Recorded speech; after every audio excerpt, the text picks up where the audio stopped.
আমি আছি বেবির বাড়িতে, বেবি জানে না। একঘেয়েমি বাড়িতে ভালো লাগে বলুন? আজকে অফিস ছুটি, মেলায় গেছিলাম, আর কি ঠান্ডা, মানে টুপিটা পরতে বাধ্য হচ্ছি। তো বেবির বাড়ি যাচ্ছি, দেখে একটু, মানে বেবির সাথে আমার বন্ধুত্বটা বহু বছরের, অনেকের সাথে হয়েছে অনেক বন্ধুত্ব, অনেকে চলে গেছে, বিশ্বাসঘাতকতা করেছে, অনেক কিছুই হয়েছে, সামথিং অনেক কিছু হয়েছে। কিন্তু এই মেয়েটির সাথে, মেয়ে নেয়, আমরা সবাই বিবাহিত, বিয়ের পরেই সবার সাথে পরিচয় আমাদের এখনও আছে সম্পর্ক। ওর ছেলে আর আমার ছেলে একই স্কুলে পড়েছে, মানে ওর ছেলে আমার ছেলে স্কুল নয়, মানে আমাদের যেহেতু একই পাড়ায়, মানে ওই ছোটো থেকেই বন্ধুত্ব। তো দেখুন আজকে আমি দেখাচ্ছি আমার বেবিকে। এই যে বেবির হচ্ছে এটা ঠাকুর ঘর, খুব জাগ্রত মা আমাদের, প্রত্যেক বছরই পুজো হয়, আমরা আসি। দেখুন মায়ের মুখটা, দেখুন মাকে ভালো করে দেখুন, মায়ের দর্শনে আমাদের সবার মঙ্গল হবে। দেখেছেন, এটা বেবির ঠাকুর ঘর। আর এই যে বেবি, অনেক বছরের পুরনো আমরা বন্ধু, অনেক বছর, অনেক অনেক বছর আমরা আমাদের ছেলেদের, বেবির আমার বিয়ে হয়েছে কয়েক মাসের ব্যবধান, তাই তো?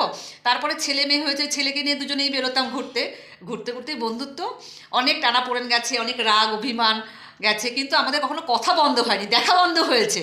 আমরা পাশাপাশি কাজের থ্রুতে, আমি মাঝখানে খুব ব্যস্ত হয়ে গেছিলাম নিজের কাজের সূত্রে, ব্যবসার সূত্রে, বেবির বিশাল বড় সংসার, জয়েন্ট ফ্যামিলি, সেই নিয়ে কিন্তু আমরা কিন্তু একই আছি। এই যে আজকে বাড়ি আছি, আলাম বেবি আছিস, বেবি বাড়ি অন্য কেউ আসা, বলছি বন্ধ কর, আমি আসছি, আড্ডা মারবো। তো চলে আসলাম। এই জন্য আমাদের বন্ধুত্ব, মানে আমরা ছোটবেলায় আমাদের যেহেতু দুজনেরই বিয়ে হয়েছে, আমরা বড় হয়ে বুড়ো হতে যাচ্ছি, এখনো বন্ধুত্বটা রয়ে গেছে। আমাদের বন্ধুত্ব আছে। আমাদের দুজনেরই অনেক ছোট বয়সে বিয়ে হয়েছে, টানাপোড়েনের মাঝখান থেকে আমরা এখনো চলছি, আশা করি চলবো এখনো অবধি, যতদিন বাঁচবো। হ্যাঁ চলুন একটু আড্ডা ঠাড্ডা মারি আপনাদের সাথে, দেখতে থাকুন। আপনাদের বলেছিলাম আমি আমার বেবিকে দেখাবো, তো চলুন একটু আড্ডা মেরে নিই, অনেক দিন পরে একটু টাইম পেয়েছি, আড্ডা মারি।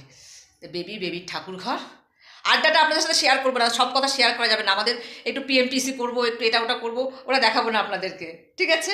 বাই বাই, বাই করে দেয় বন্ধুদেরকে। আমাদের গল্প মোটামুটি স্টার্ট হয়ে গেছে, এবার বেবি তো শুরু করেছে চা খা চা খা, আমি তো চা খেয়েই আসলাম। এই যে এবার বেবি মোবাইলে কিছু একটা আমাকে দেখাবে, সেই জন্য চলছে, কি দেখানোর জন্য ব্যস্ত।